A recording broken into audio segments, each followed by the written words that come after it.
मैं चाहती हूँ कि आप ये जो फ़र्क है ना और इन दोनों के जो चैलेंजेस हैं दोनों, अभी तक पिछले इतने सालों से डोमिनेंस सिर्फ और सिर्फ स्वीट इंडस्ट्री की रही है। ऐसा कोई फ्रेग्रेंस यूज़ किया जाता है जो खींचे? अभी ट्रेड सीक्रेट है अगर आपको पता प्लीज़ मुझे है। बताओ। Honestly there are lot of fragrances. 2-3 साल लग के I was entirely in the back end kitchen from 9 a.m. till 6 p.m. in the evening, getting new recipes made, getting products, revamped, नई नई चीज़ें बनाना। Suddenly 2012 दिवाली वाली रात को that outlet caught fire. So the entire outlet was burnt to the ashes and it was very depressing. अब मुझे तो इतना ग्रेविटी नहीं फील हुई जितनी पापा को ग्रेविटी फील हुई होगी। I could imagine today because एक छोटी सी चीज़ भी मेरी खो जाती है तो हम कंसर्न हो जाते हैं। तो बाउंस बैक करने में काफ़ी टाइम लगा। बेचना कैसे है ना? बेचना ही सबसे बड़ी समस्या है। बात सिर्फ यूएसपी पे आती है। अगर आपका प्रोडक्ट अच्छा हो, एक यूनिक सेलिंग प्रोडक्ट हो। मुझे लगता है वो मैनेजमेंट वाली जो चीज़ होती है ना, वो एक्सपीरियंस से आती है फिर, है ना? फूड बिजनेसेस तब फेल होते हैं जब उनका प्रोडक्ट खराब होता है। तब फेल नहीं होता कि उनके पास पैसे नहीं।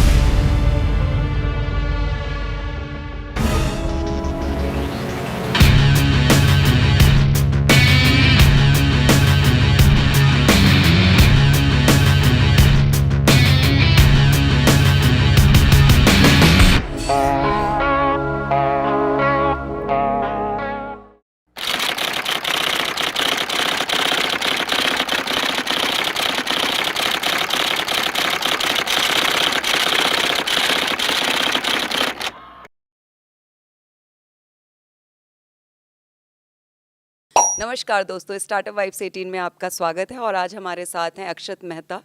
अक्षत कैमडन हाँ जी। कैमडन के ओनर हैं और फूड बिजनेस किस तरह से काम करता है, और आप अगर अपना फूड बिजनेस शुरू करना चाहते हैं, स्टार्टअप शुरू करना चाहते हैं, तो मुझे लगता है कि ये बातचीत आपके बहुत काम की होगी।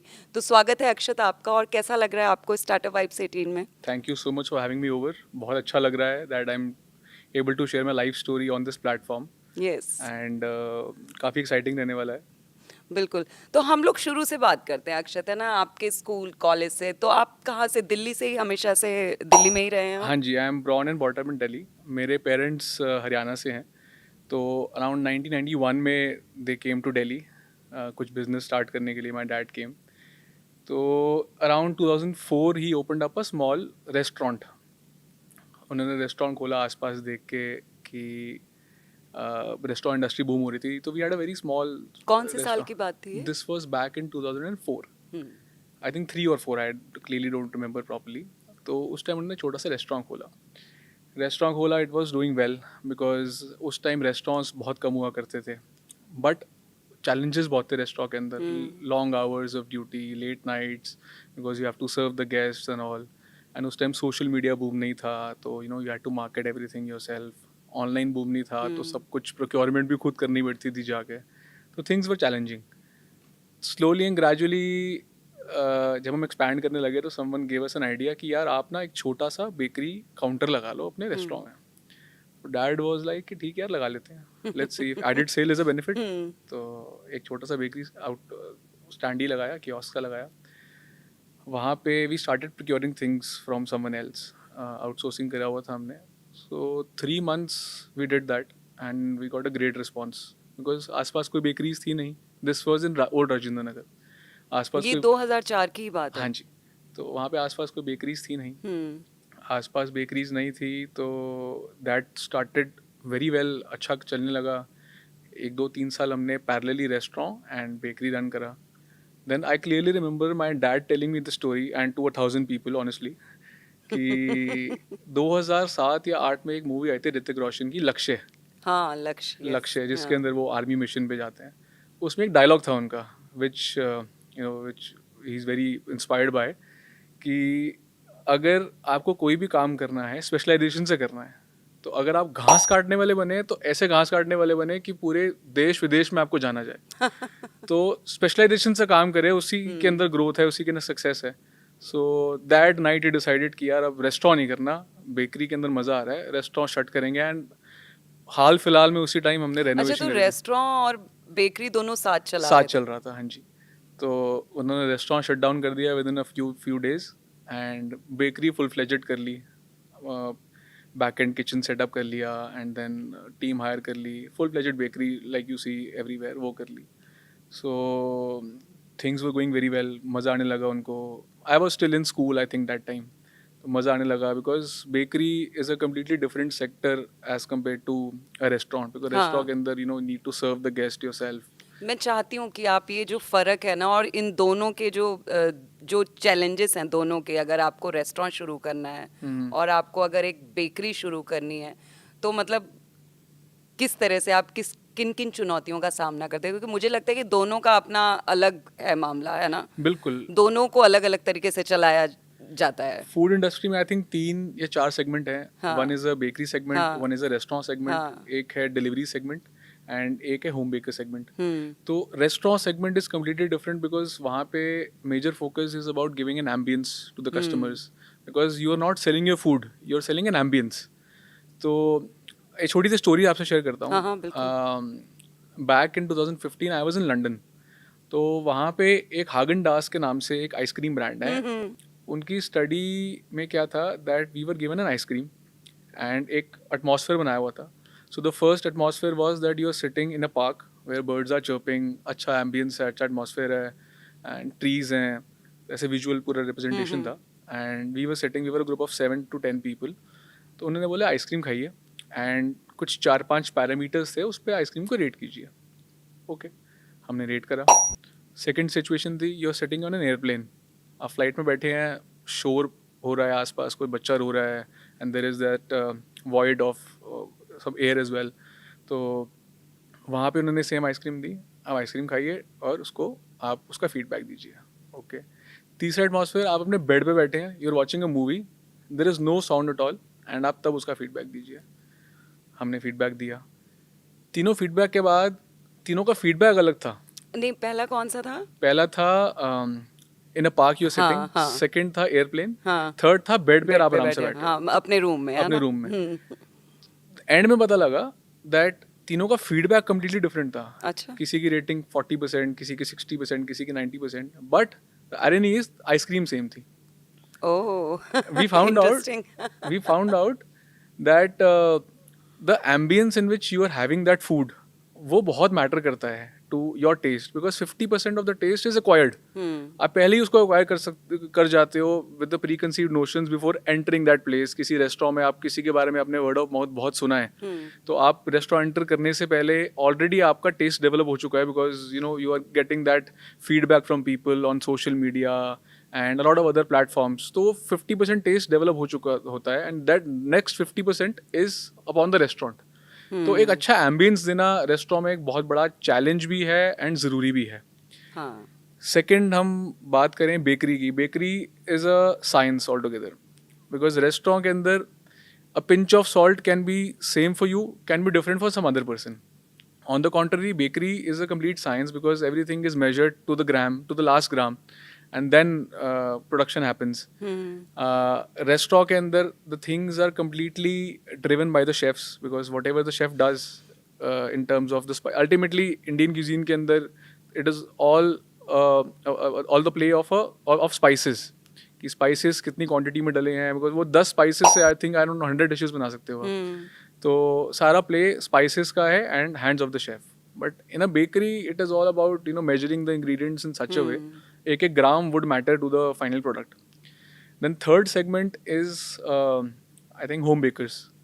Home bakers, again, delivery model they have adopted, nearby society model they've adopted. In a very small scale they're doing it, and a lot of people are happy doing it, a lot of people are growing doing it. Cloud kitchens के अंदर we do not need an ambience, you need good branding and good packaging. हाँ, और food taste भी. Food taste भी definitely, because आज की date में I think अगर आपको कुछ खाना पसंद है, even there is a shift in the market altogether, कुछ खाना पसंद है, you would order from that place even if that place is around 20 kilometers away. This age of this food giants have made our life so easy कि अगर 20 kilometre दूर से भी खाना मंगाना है तो वो आ जाएगा. सो लेकिन अक्षत, मैंने एक चीज़ नोटिस की है कि जब मतलब हम सेम चीज़ जब रेस्टोरेंट में जा के खाते हैं या बेकरी में ही जाके खाते हैं तो उसका टेस्ट बहुत अलग और अच्छा लग रहा होता है.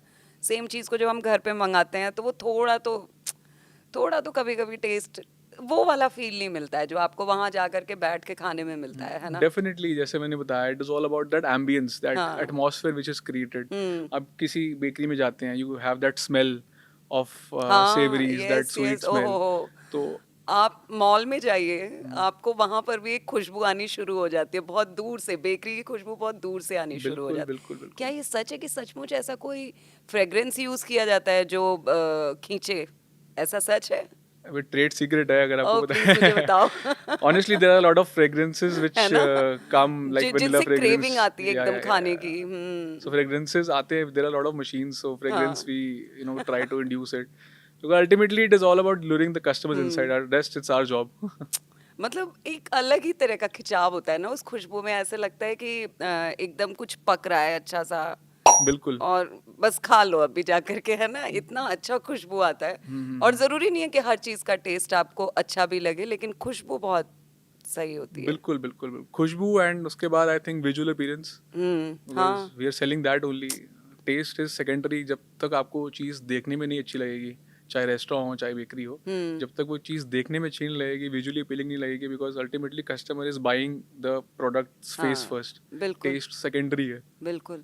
और बेकरी के साथ केक्स वगैरह, मफिन्स वगैरह, मतलब बेकरी के साथ तो ये बहुत ही ज्यादा जरूरी हो जाता है ना, बिल्कुल कि वो बहुत टेम्पटिंग सा लगे, एकदम देखने में भी खाने का दिल कर जाए। बिल्कुल बिल्कुल. With this new age, I think every other bakery owner on this in this country is trying to achieve that excellence in perfection in terms of the visual representation.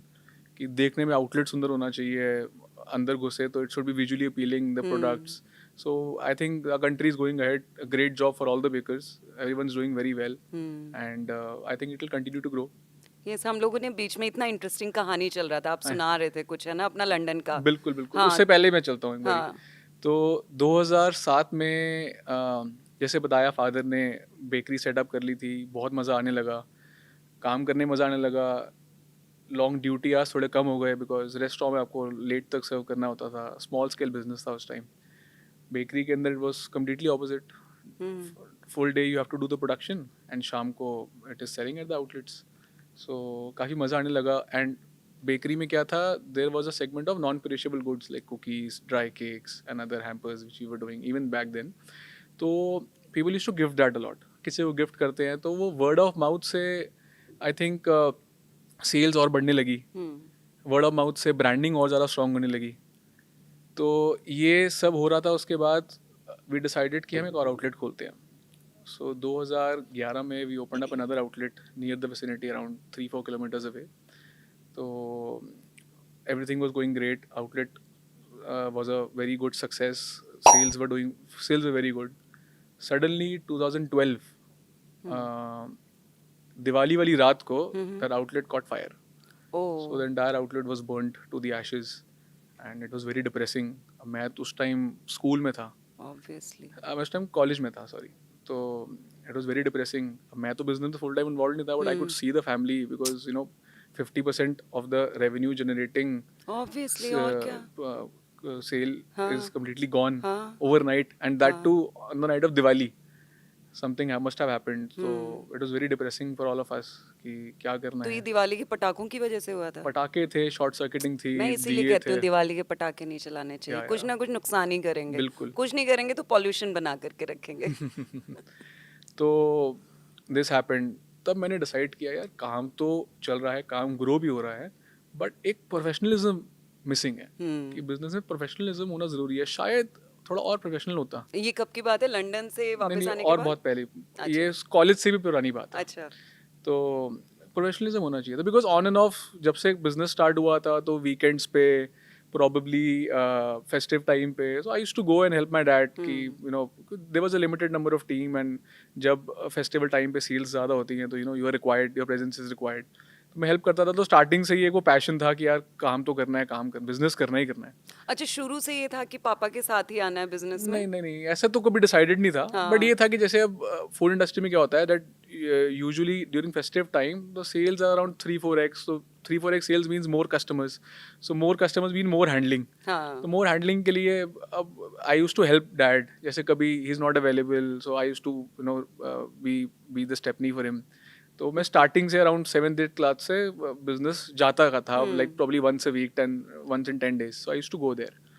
सो ये फील हुआ कि प्रोफेशनलिज्म बहुत missing है जब ये incident हुआ. तो फिर मैंने सोचा यार क्या अगर ये डिज़ाइन इस तरीके से होता कि प्रोफेशनली डिज़ाइंड होता एंड थिंग्स प्रोफेशनली मैनेज होती तो शायद ये प्रॉब्लम नहीं आती. बिल्कुल. तो उस टाइम मैंने डिसाइड किया कि यार अब आगे अगर ज्वाइन करूँगा कभी भी तो एक प्रोफेशनल अप्रोच के साथ ज्वाइन करना है. Then by the grace of God, I got admitted into the Asia's biggest college, one of the best colleges in Asia for business management, Shahid Sukhdev College of Business Studies. I'm sorry. Very nice. So that was an eye opener for me.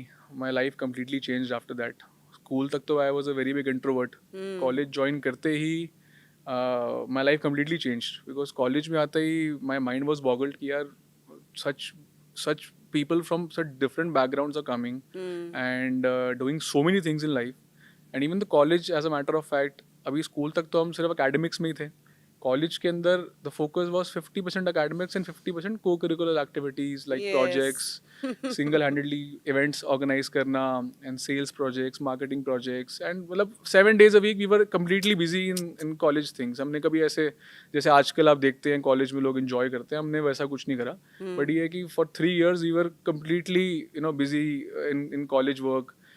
कुछ events organize कर रहे हैं, कुछ projects कर रहे हैं. So that changed my life completely.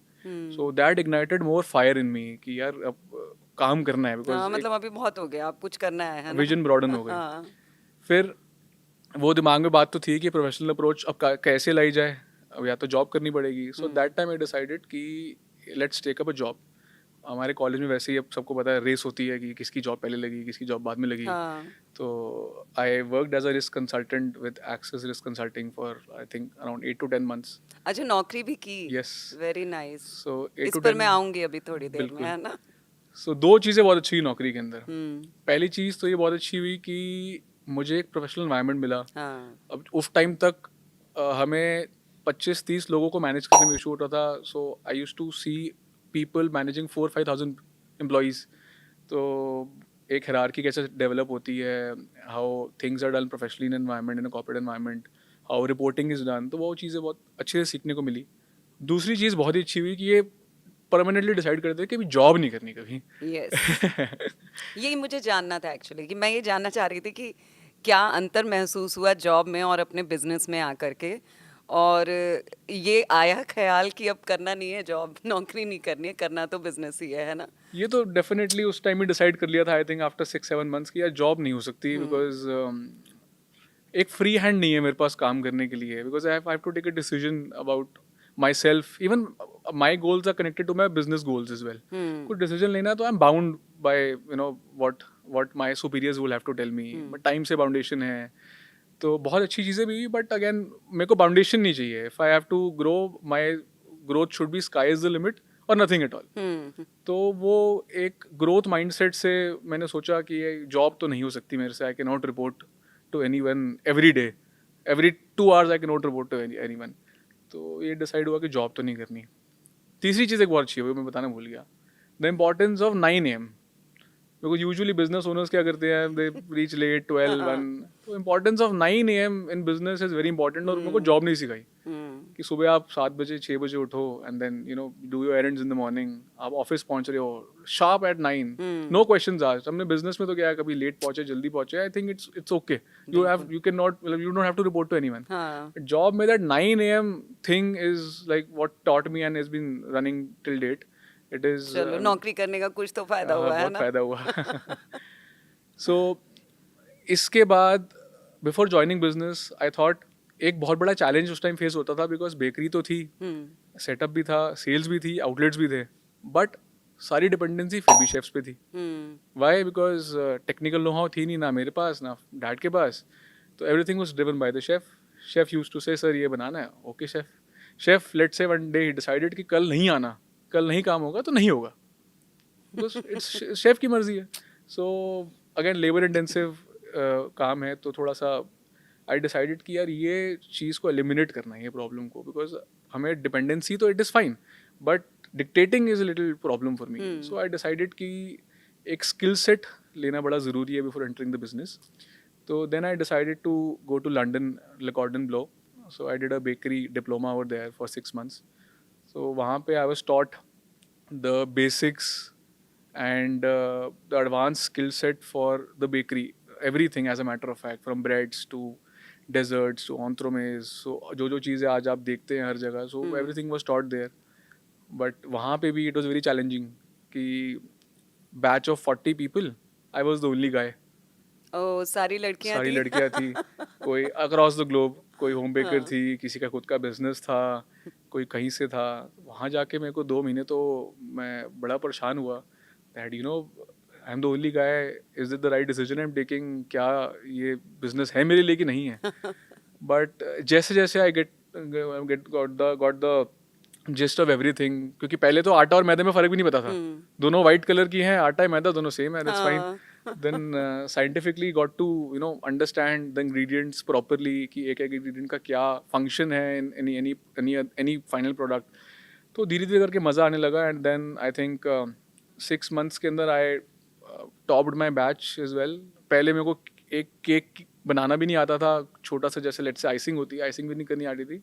And after 6 months that when it got over, so final में जब results आते हैं तो I was one of the best ones. Wow So सो दूसरी प्रॉब्लम जो बिजनेस में हमें फेस हुई थी कि डिपेंडेंसी ऑन द शेफ्स, वो इससे ऑलमोस्ट एलिमिनेट हो गई थी बिकॉज टेक्निकल नो हाउ आ गया था.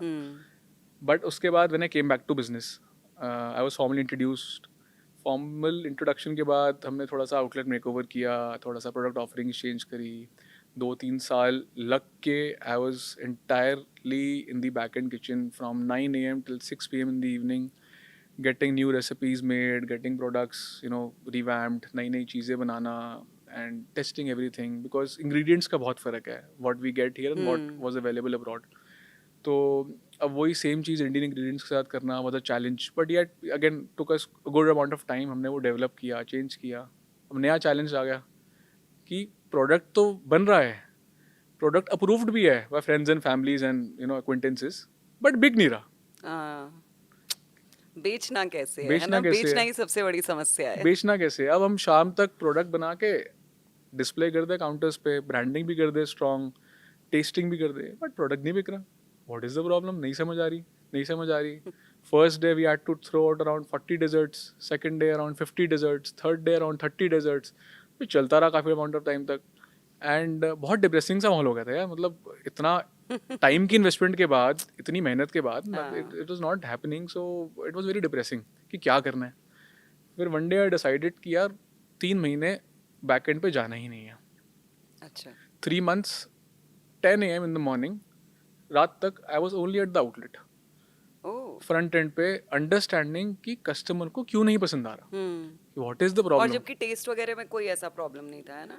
फिर पता लगा that the products which we made were as per European standards, as per European ingredients. किसी में थोड़ा सा कोई ब्लैंड है, किसी में चॉकलेट डार्क है, 55% चॉकलेट है, कोई थोड़ा कम मीठा है. तो जब लोगों से बात करी, समझना स्टार्ट किया, तब समझ में आया that we have to tweak it as per the Indian palate. तो फिर वो करना स्टार्ट किया, क्योंकि हम प्रोडक्ट तो अच्छा बन जाता है, हर कोई बना लेता है, बट बेचना बहुत बड़ा चैलेंज है. तो फिर जब कस्टमर्स से खुद पर्सनली इंटरेक्ट करके पता लगा कि ये चैलेंज, ये प्रॉब्लम्स हैं, उनको नहीं मज़ा आ रहा, मतलब एक बार खाने के लिए it's fine, next time they don't want to come. तो फिर धीरे धीरे करके we started working on that. हमने उस पर काम करना स्टार्ट किया, and by the grace of God within I think 3-4 months सब कुछ सेटअप हो गया हमारा, नए प्रोडक्ट सेट हो गए, and people were liking it again. The sales started shooting up like crazy. बहुत अच्छा रिस्पॉन्स आने लगा हमें. पीपल वेरी हैप्पी बिकॉज जो चीज़ें वो उस टाइम सोशल मीडिया पे देखते थे was available right in front of their eyes. Because आज दिस वॉज बैक इन 2016-17. तब सोशल मीडिया इतना भी बूम नहीं हुआ था. तो उस टाइम पे एक इंस्पिरेशनल बाइंग होती थी यार, कुछ लंदन में देखा है, कुछ यूरोप में देखा है, वो यहाँ मिल जाए मज़ा आ जाएगा. उस टाइम का अवेलेबल नहीं था. तो we made sure that whatever things I saw back in London that time, तो वो सारी चीज़ें यहाँ पे भी बनाएं, so that people should also have the taste of entire globe in their city. बिल्कुल. तो वी स्टार्टेड डूइंग दैट. तो बहुत अच्छा रिस्पॉन्स आने लगा. फिर नया चैलेंज आया उसके बाद.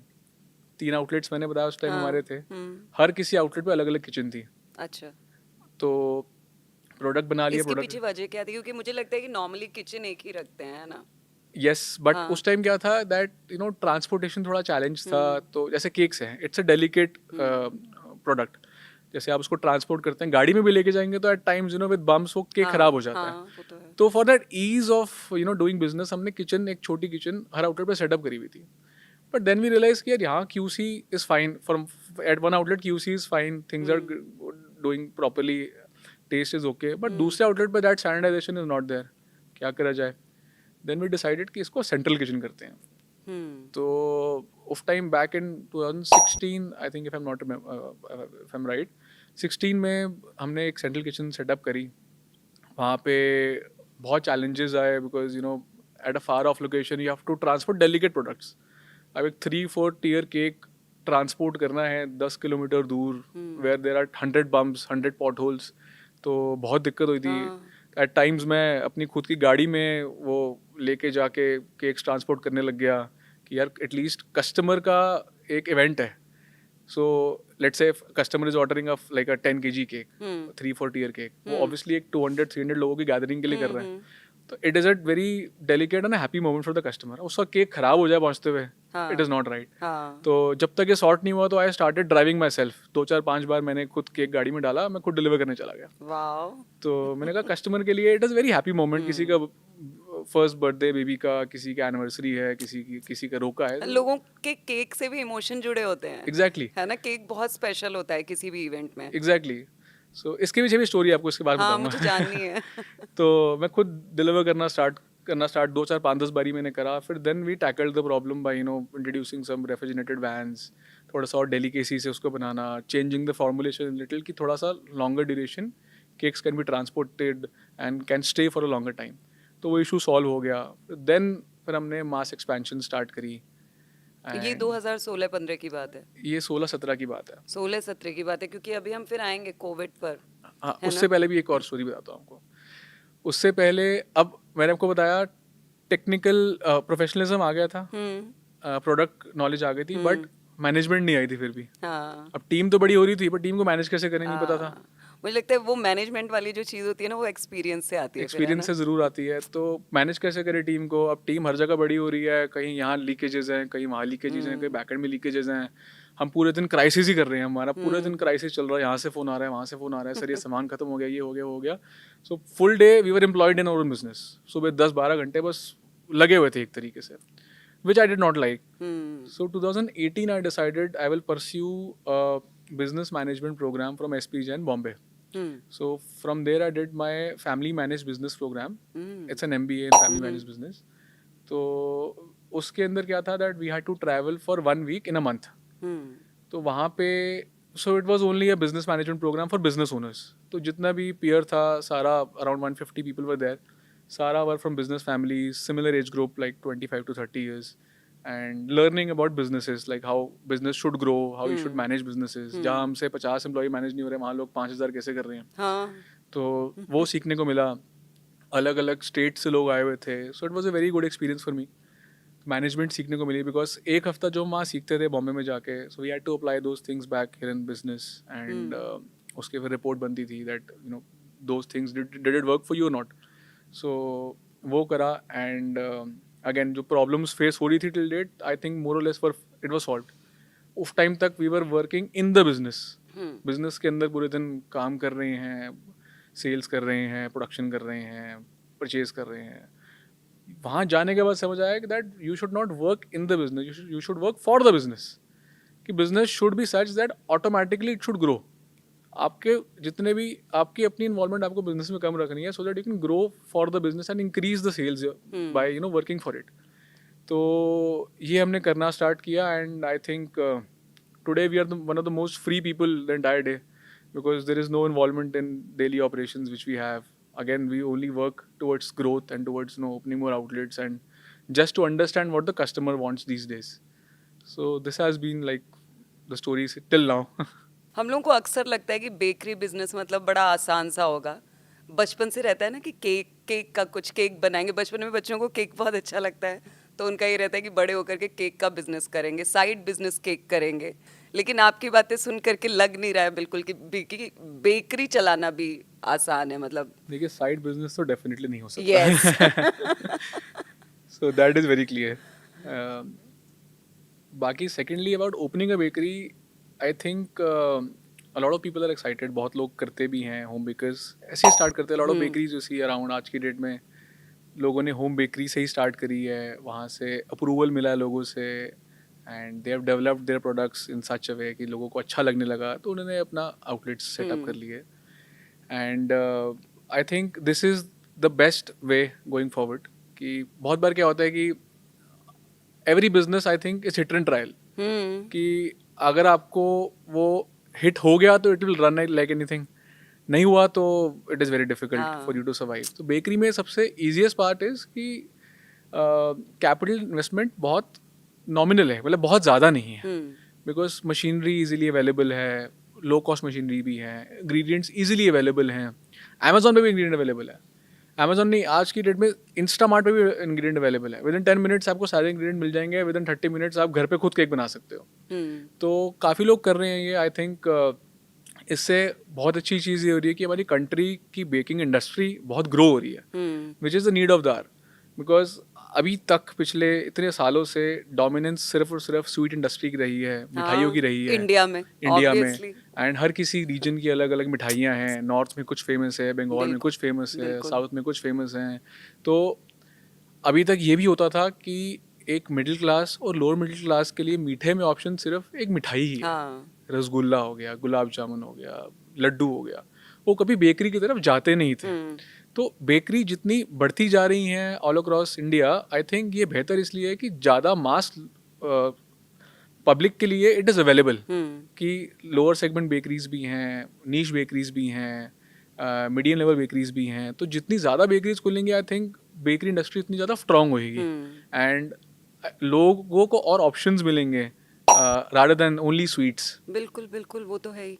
लेकिन अक्षत मुझे बताइए कि अगर किसी व्यक्ति को, एक मतलब किसी आम आदमी को, किसी को भी बेकरी अपना शुरू करना है तो शुरुआत कैसे होनी चाहिए और इसके सबसे बड़े चैलेंजेस क्या है मार्केट में बनाए रखने के लिए खुद को विद टेस्ट, है ना?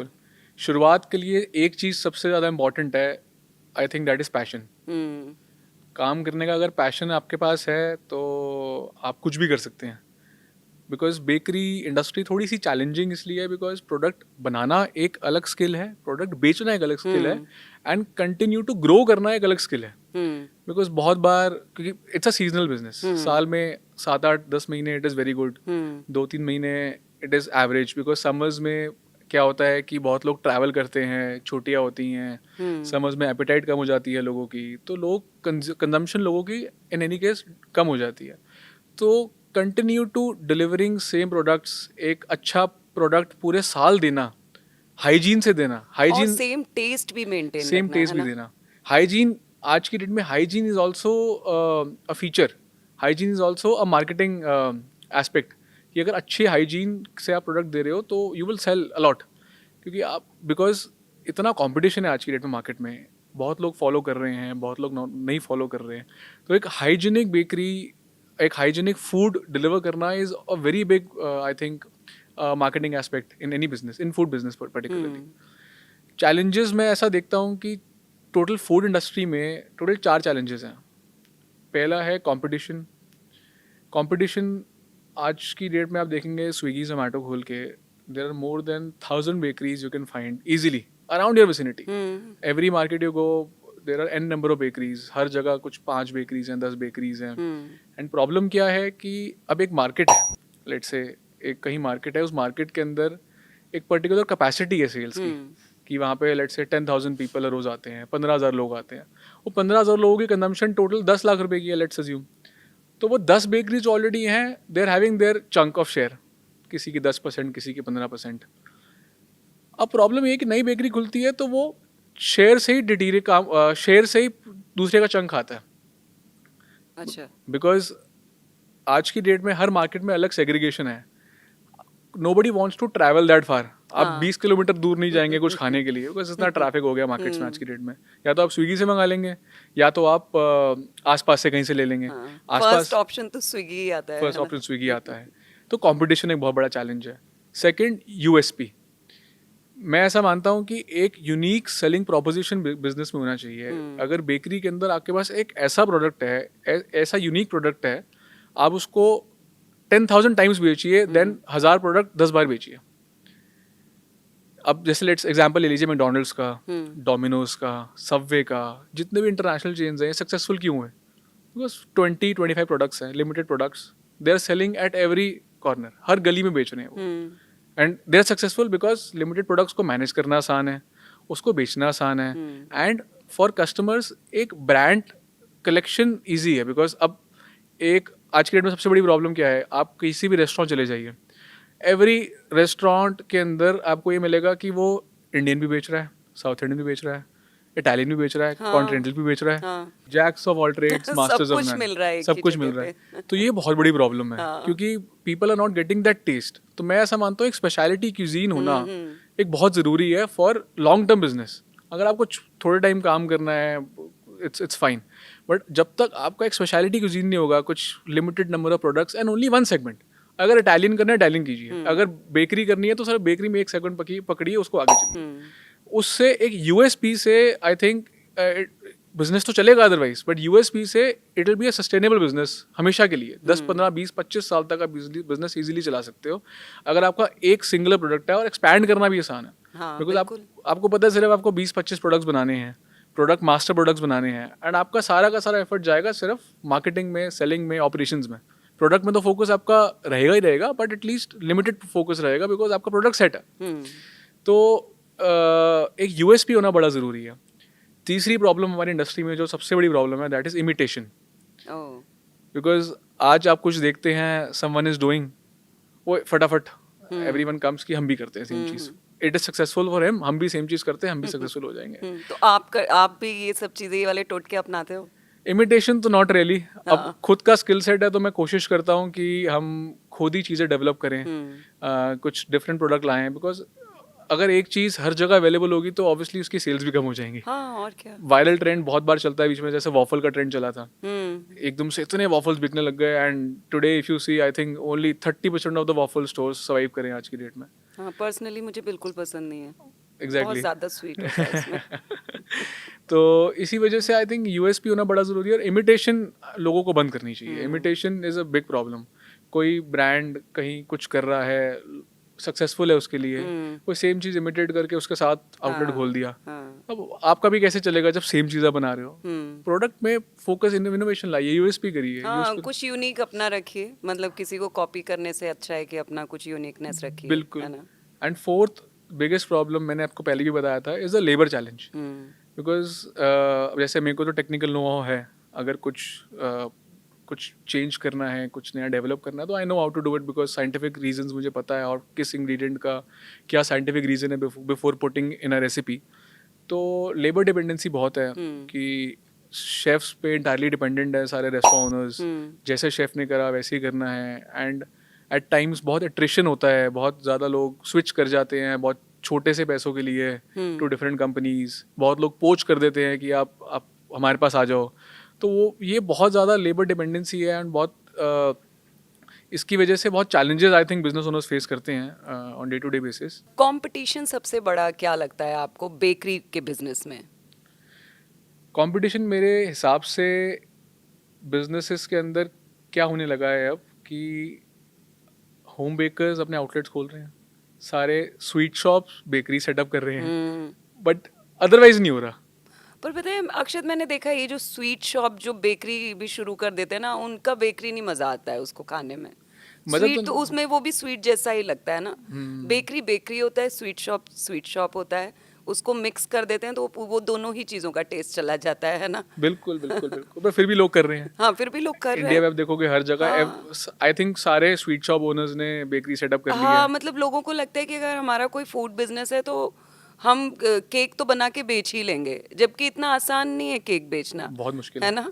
तो वही मुझे जानना है कि ये केक बनाने और उसको बेचने तक सबसे बड़ा जो चैलेंज है और कंपटीशन कितना है इस मार्केट में ना, वो मुझे बताइए।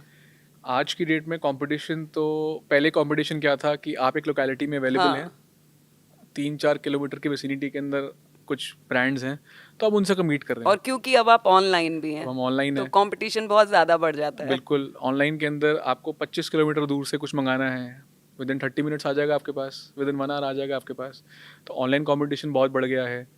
बट प्रॉब्लम क्या है विद दिस कि इसके पीछे सेफ्टी चेक नहीं है, कोई ऑडिट नहीं है कि अब आप ऑनलाइन खोल तो लेंगे, there are 10,000 brands available, bakery के अंदर भी केक्स आपको 10,000 जगह से मिल जाएगा, बट वो केक किस हाइजीन से आ रहा है, किस हाइजीन से नहीं आ रहा, उनके पास प्रॉपर सर्टिफिकेशन है, हाइजीन ऑडिट हो रहा है नहीं हो रहा, are the things done properly which जैसे एक हाइजीन तरीके से होना चाहिए। तो ये बहुत बड़ा चैलेंज है। बट अगेन आई थिंक घूम फिर के बात सिर्फ यूएसपी पे आती है। अगर आपका प्रोडक्ट अच्छा हो, एक यूनिक सेलिंग प्रोडक्ट हो, डिफरेंट प्रोडक्ट हो, एंड आप वो product continue to your selling, creating a standard product, उसको आप सिर्फ इम्प्रूव कर रहे हो, तो I think sky is the limit. Competition से आपको डरने की ज़रूरत नहीं है। तो आपका अगर एक प्रोडक्ट ऐसा चल जाए तो आपको कोई कॉम्पिटिशन कुछ नहीं कर सकता। अभी कुछ दिन पहले की न्यूज़ है, शायद 2-3 हफ्ते पहले की न्यूज़ है, एक बच्ची थी दिल्ली में ही, केक उसने खाया था और डेथ हो गई उसकी, है ना। तो मतलब कैसे भरोसा करेगा इंसान कि वो जो खा रहा है वो उसको, मतलब उसको खा करके उसको किसी तरह का दिक्कत नहीं होगा? कैसे कैसे आप ये डिसाइड कर सकते हैं? ये तो बहुत बड़ा चैलेंज है ऑनेस्टली। हम भी खाना खैर मंगवाते ही ऑनलाइन प्लेटफॉर्म से, तो हमें भी हम ट्राई करते हैं कि सिर्फ रिप्यूटेड ब्रांड से मंगाएं, बिकॉज कोई ब्रांड ने अगर स्केल करा है तो बिना एक हाइजीन लेवल मेंटेन करे वो नहीं कर सकता। बिकॉज आज की डेट में फूड अथॉरिटीज़ इतनी स्ट्रिक्ट हैं एंड म्यूनिसिपल अथॉरिटीज़ इतनी स्ट्रिक्ट हैं दैट वो कोशिश करती हैं कि आप वो सारे रूल्स फॉलो कीजिए। एंड आई थिंक कोई कोशिश करे ना करे, ये सेल्फ कॉन्शियस है यार। आपको खाना किसी को दे रहे हो आप, तो it should B fit for your consumption. आप खुद भी खा सकते हो उसको। अब तो आई थिंक घर पे भी जैसे मम्मी अब खाना बनाती हैं, तो अगर कुछ जैसे लेट से कुछ नीचे गिर गया तो वो तो सर्व नहीं करेंगी। तो आई थिंक ये तो सेल्फ कॉन्शियस है कि खाना आपको अच्छा देना चाहिए ही चाहिए। यही सबसे बड़ी प्रॉब्लम भी है। बिकॉज अब ऑनलाइन प्लेटफॉर्म्स के अंदर प्रॉब्लम क्या हो रही है, कोई 4th फ्लोर में कोने में छोटी सी क्लाउड किचन लेके बैठा हुआ है, हाइजीन है नहीं है, किस एटमॉस्फेयर में खाना बन रहा है, कितना पुराना है क्या नहीं है, but still is continue to sell a lot. तो ये चीज़ आई थिंक कुछ ऑडिट्स होने चाहिए, थोड़ा सा और स्ट्रिक्टर एक्शंस लेने होने चाहिए from the authority, concern authorities, चाहे गवर्नमेंट बॉडीज़ हों चाहे प्राइवेट इंस्टीट्यूशंस हों। तो थोड़े स्ट्रिक्ट एक्शन होने चाहिए, बिकॉज अल्टीमेटली खाना should be fit for consumption. ऐसा नहीं होना चाहिए कुछ गिरा हुआ सामान, कोई पुराना सामान आप खा लो, दैट इज़ वेरी बैड। मेरी तो मतलब ये हमारे खैर it has been our motto since 20 years, मेरे फादर के टाइम से, कि जो भी चीज़ सर्व करनी है it should be fresh and in top notch quality. अब बहुत बार बेकरीज में क्या होता है कि जैसे अब एक सेगमेंट है ऑर्डर टू मेक, कि कस्टमर आए, उन्होंने ऑर्डर करा, हमने बना के दे दिया। एक सेगमेंट है ओवर द काउंटर, कि हमने डिस्प्ले बनाया हुआ है बहुत बड़ा, उसके अंदर हमने प्रोडक्ट एज पर फोरकास्टिंग हमने प्रोडक्ट डिस्प्ले करे हुए हैं, and customer will come pick and choose. अब at the end of the day product बच जाते हैं। अब केक्स आप देखते हो, जैसे लेट से 10 o'clock आप किसी बेकरी पे गए, अब देखोगे 5-10 केक बचे हुए हैं। हाँ, ये कैसे मेंटेन करते हो आप अक्षत? तो बहुत लोगों ने क्या करा हुआ है, they offer some discounts in the end, but हमारा स्ट्रिक्ट पॉलिसी है। हाँ, शाम होते होते तक हाफ रेट में चली जाती है यस चीजें, यस, है हमारी ना? स्ट्रिक्ट पॉलिसी है, हम रात को whatever is left over we just throw it in a dustbin. हाँ, यस, सो वाह। Again it's an added cost. हाँ, पर मुझे लगता है कि उसको डस्टबिन में डालने की जगह अच्छा ना उसको फुटपाथ पे चले जाया करिए, बहुत सारे लोगों को बांट दिया करिए। बहुत बार कोशिश करी है हमने करा भी है, बट डेली प्रैक्टिस नहीं बन पाई, बट डेफिनेटली हम करना चाहेंगे वो। हाँ, मतलब मुझे लगता है कि ऐसा होना बहुत अच्छा होगा ना। मैं जब देखती हूँ कि बहुत सारे बच्चे हैं, बर्थडे होगा और फेस पे केक पोत देंगे, मतलब वेस्ट करते हैं खाने की चीज़ों को जिस तरह से। तो इससे बहुत सारे बच्चे हैं इस देश में जिनको नहीं मिल रहा है खाना। नहीं, मतलब बिल्कुल। केक तो बहुत दूर की बात है, उनको तो रोटी सब्जी दाल चावल भी नहीं मिलता है खाने को।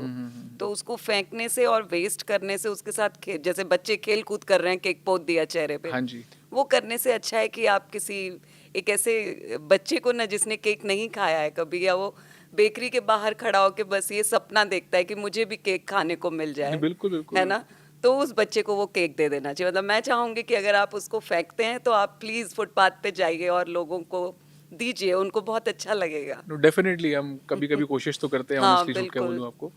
हम आई थिंक एक महीने में 1-2 बार हम बाहर छोटा सा कियोस्क लगा के डिस्ट्रीब्यूशन nice, करते हैं हाँ।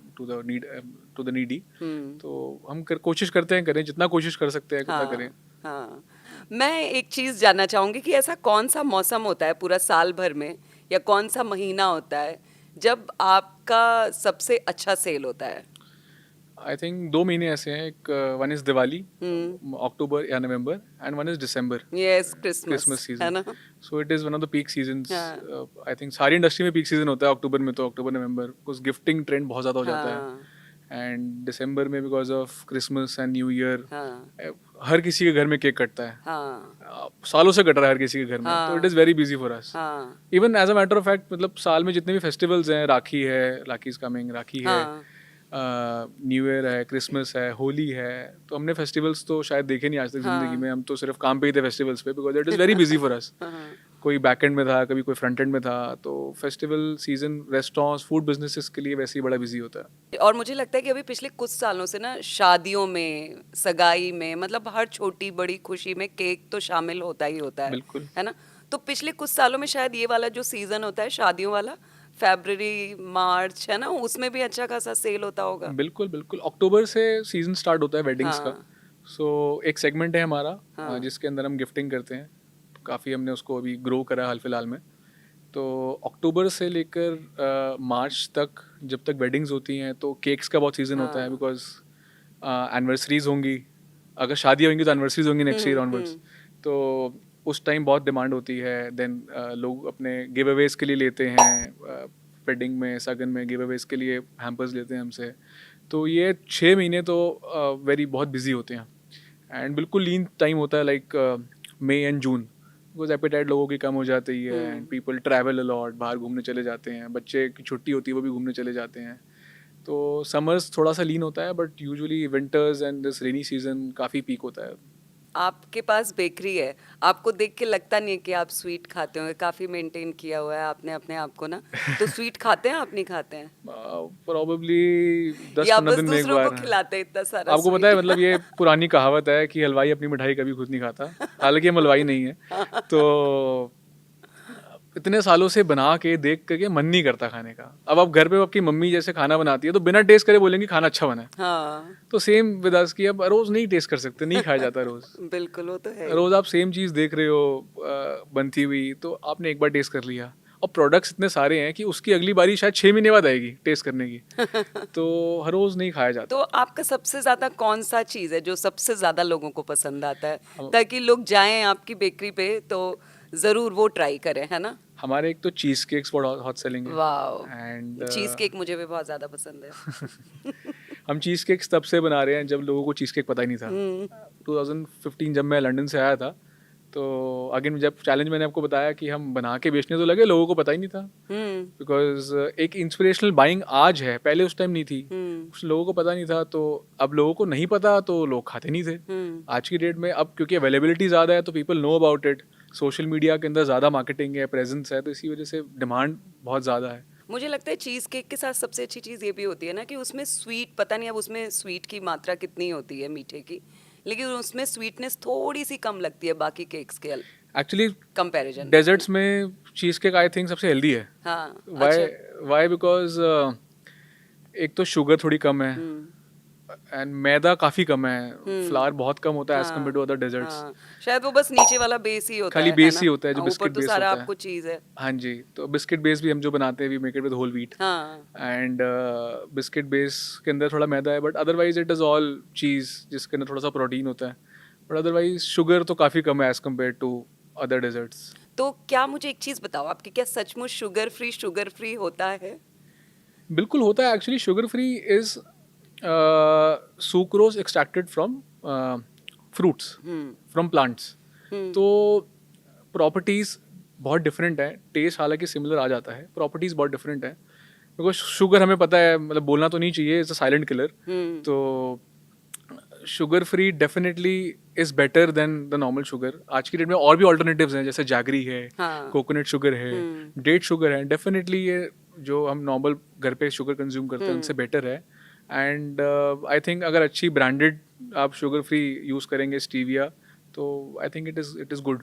तो आपके पास भी शुगर फ्री केक्स होते हैं? बिल्कुल शुगर फ्री केक्स हैं and hmm. Sugar free cookies भी हैं, हम ड्राई केक्स भी बनाते हैं कुछ शुगर फ्री, बट लोगों का बड़ा मिक्स रिव्यू आता है। There is a market for it, बिकता है डेफिनेटली, बट लोग कहते हैं यार हम बेकरी में महीने में एक बार दो बार आ रहे हैं कुछ खाने के लिए, तो मीठा खाना है हमें, ये शुगर फ्री नहीं खाना हमें, we do not like it.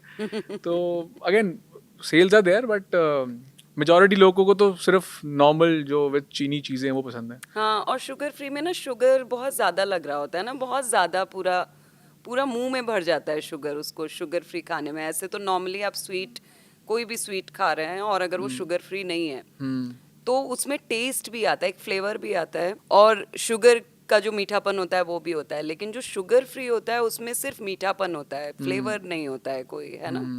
शायद मैं सही कह रही हूँ। आप बिल्कुल सही कह रहे हैं, ऐसे ही होता है। खैर, अक्षत, आपको कितना फ़ायदा मिला इस चीज़ का जब आपने लंदन से अपनी डिग्री ली?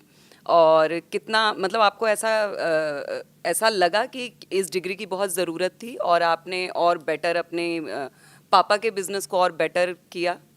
डेफिनेटली, जैसे कि चैलेंजेस मैंने आपको बताए थे, उस टाइम शेफ ड्रिवन बिजनेस था, तो इंडिया में उस टाइम भी कुछ अच्छे बेकिंग इंस्टीट्यूट्स नहीं थे, एंड जहाँ से बेकरी ओरिजिनेट हुई है फ्रॉम यूरोप, तो आई थॉट कि बिल्कुल वहीं से सीखा जाए, ताकि जो स्किल सेट है, जो काइंड ऑफ स्टैंडर्ड्स सेट है, जो इंटरनेशनल स्टैंडर्ड्स जो वहाँ से सेट हुए हुए हैं, तो वो सीख के हम वो प्रैक्टिसेस यहाँ पे लाएं अपनी कंट्री के अंदर, जो प्रोडक्ट्स वहाँ बन रहे हैं वो यहाँ पे लाएं, बिकॉज इंग्रेडिएंट में बहुत फ़र्क है। इवन आज की डेट में हमारे यहाँ पे बहुत इंग्रेडिएंट सब स्टैंडर्ड मिलते हैं ऑनेस्टली, हालांकि इम्पोर्टेंट इंग्रेडिएंट्स अवेलेबल हैं but at a very higher price.